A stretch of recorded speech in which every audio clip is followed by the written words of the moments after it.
Hello everyone again. I'm going to start with Bismillah ar-Rahman ar-Rahim, Ya Ali Madad. Actually, there's a part of me that's really angry and doesn't understand at all, wouldn't subside or go into peace.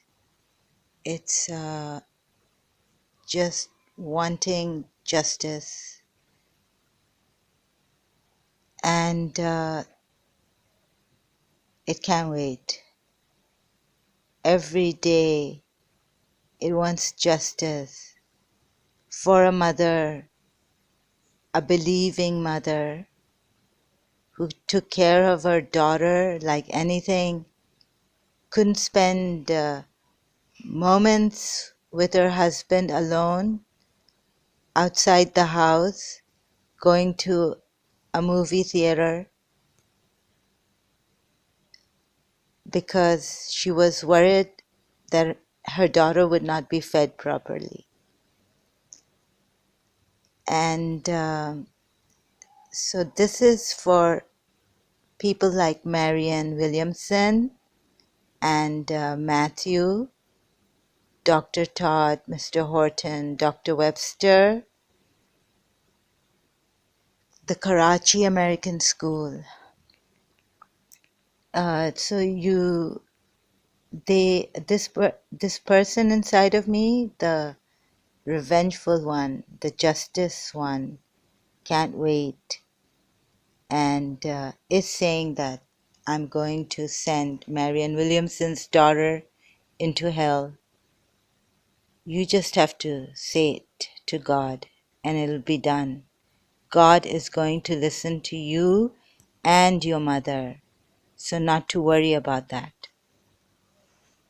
It's one thing to have a baby without a husband, and it's another to live in a joint family with your in-laws at getting married at 13. And my mother was really a sweet person, and she was a believer in God. So this other side has prompted me to talk about this and upload the videos to reveal the truth about some of these Americans like Marianne Williamson and Matthew, how they can deceive people and trample on people to go upwards in their life and gain name and fame for themselves, disregarding what they did in the past. And previously being a 12er Shia, I really had a hard time reconciling with certain things because of my depression, and my separation with Miss Dissa really took a great toll on my life during my teenage years that I lost to depression and going to 2 therapists. I don't know, but it doesn't seem to work. The American democracy in our Muslim lands, and we have our own democracy, and they shouldn't impose their democracy on us. But in the name of democracy, they try to show how beautiful, how great democracy is. And so they would introduce this into other nations, their own ways, imposing it on us. But that's not what it is. They duped us. They have made a fool out of us. What they tried to do was what actually they wanted to do was break us, and in a way that they could then come and gain victory over us. So this was their wicked plan. And it was really hard for me to go on with my life and meet things positively in that depression, and to help the beggars, homeless people in Karachi. I could only feel deeply and not act upon my thing. And my aunt had told me the story that there are two people who, one is depressed, crying, seeing people in pain, and another one sees people in pain but does something about it. So which one is better? The person who does something about other people's pain. And the aunt who told me this had to go through a lot herself. Couldn't bear with what's on us. And someone else had told us that there's this witch after us, and she's too strong, and they've never seen something like this. And we should all be bedridden. And that person and guide was just amazed how we walk about and get up. And the same thing in London, this lady told me that she was too amazed that I've come so far for studies and that I should be bedridden. And there was a person in Karachi too who confirmed this, reconfirmed that I should be bedridden. Inside, I should have this desire, restlessness, being restless but unable to move myself, or even like being thirsty and not being able to drink, being hungry and not being able to eat. So they could inject me with things like food, injecting food inside my body. So this was what was happening in the beginning, after a year or two of my separation with Miss Desa, that I couldn't really help myself. I couldn't be there for myself, so how could I be there for others? I felt I didn't have it in me to give anymore, to live anymore. Thus that song came out, I can't give anymore. And I could relate to it so much. And so I think, and I am becoming sure now, more sure than ever, that this Marianne Williamson type spiritualists and social workers, it's just a fashion for them. It's become fake, artificial stuff, but fashionable, and it's become quite lucrative now to become a spiritualist in America. These people, these Americans and Westerners, they've broken our religious people who have been humanitarian. They've broken the whole of Iraq, Iran, They made Saddam fight against Khomeini. They broke Beirut. They killed uh, this humanitarian religious scholar, Sayyid, from Prophet Muhammad's family. So what they did was they killed him. They martyred him in Africa. From Dubai, he left.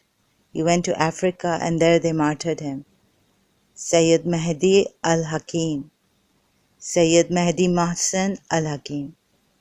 So they've been targeting our humanitarian people, religious people. They targeted me in Karachi American School, maybe because I was really good in sports or something. Or they saw something in me that they had to set this thing up against me. They targeted my Shia fellow classmate, Khadija Zaidi's father, killing him in the flight that he was in, Gulf Air, in 1983. So their Karachi American School became a target for people like us whom they didn't want to succeed, and they wanted to bring their own people to succeed in life. And it's so apparent. You can now see where Marianne Williamson is. And this is what their spy Saima Peer told me about myself, that you should have, you're going to write this book, really great book, like no one's written or something like that. What were her exact words? I'm trying to remember. Yeah, you're going to write some book that's going to be really great. So these Marianne Williamson, these people, they know about us through magical fortune-telling ways. And yes, they had our birth dates in the Karachi American School. Yes, and so this is coming to me. Someone's found out a force, my force. And so Saima Peer, if Saima Peer is a spy of theirs, Marianne Williamson and Matthews, so if Saima Peer knew about this, about me, then they would know too. And how would she know about me? So she would tell you that she's got great instincts or intuitions, she can tell about certain people. So we Muslims have to be really careful, but we won't be careful because the way they are hypnotizing us. I mean, my love for Miss Dessa was genuine, true, and yet how they turned my mind around against her. And I believed that love was something that brought truth into lives, minds, hearts, beings, true living. And love is something that brings the truth to people. And this, Marianne Williamson and Matthew, how could they make my mind flip like this? And I'm so shocked. And this is what my therapist told me later on, that you are shocked. And being a 12er Shia, I was trying to be, because it's not in the spirit of Islam, like Hazar Imam has been reminding us through their pages and his murids, that Islam, I mean, even we were told that anger is haram in Islam, but then if someone has something on them like black magic or some spirit, evil spirit, then they can't say. I mean, we're trying our utmost, sorry, excuse me, we're trying our best. This is a great challenge, whatever is on me, to be a good human being.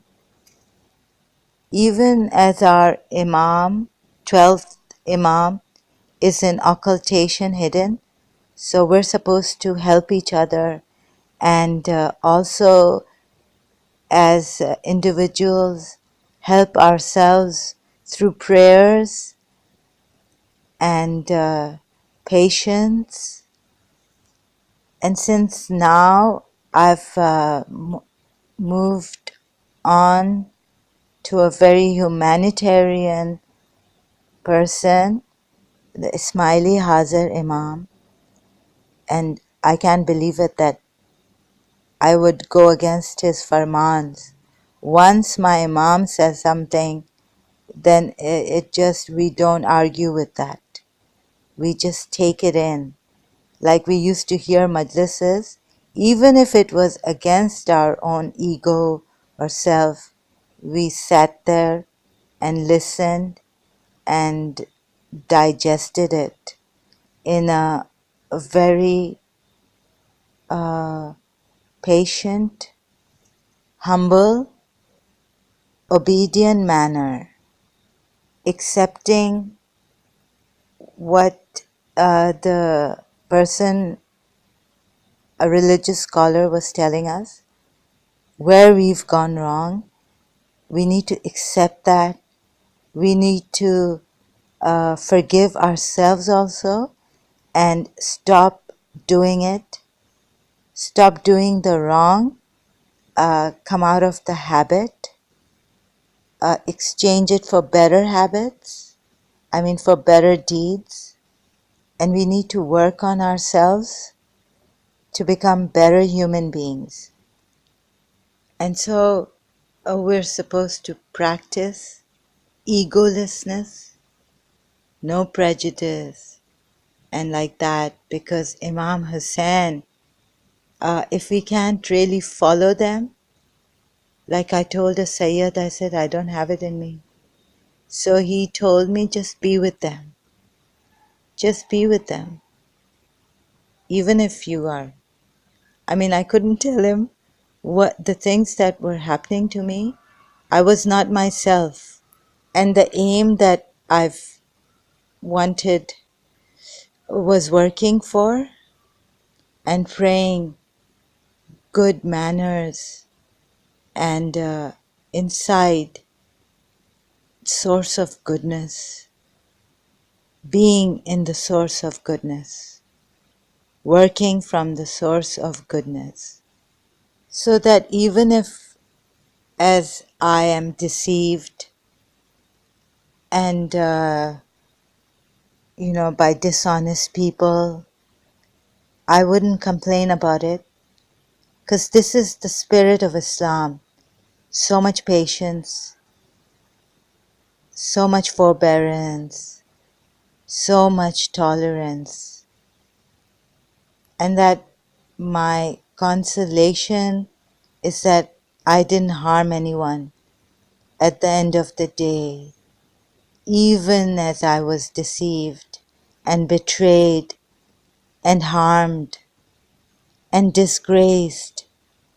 If I could just not harm anyone and remain in that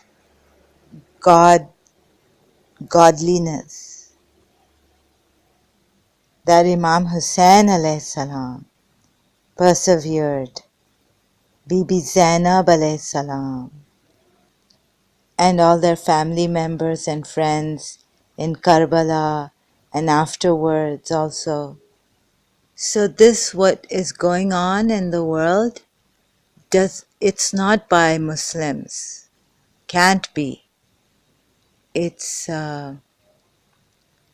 something evil that the enemies of Islam are trying to spread and have to a certain extent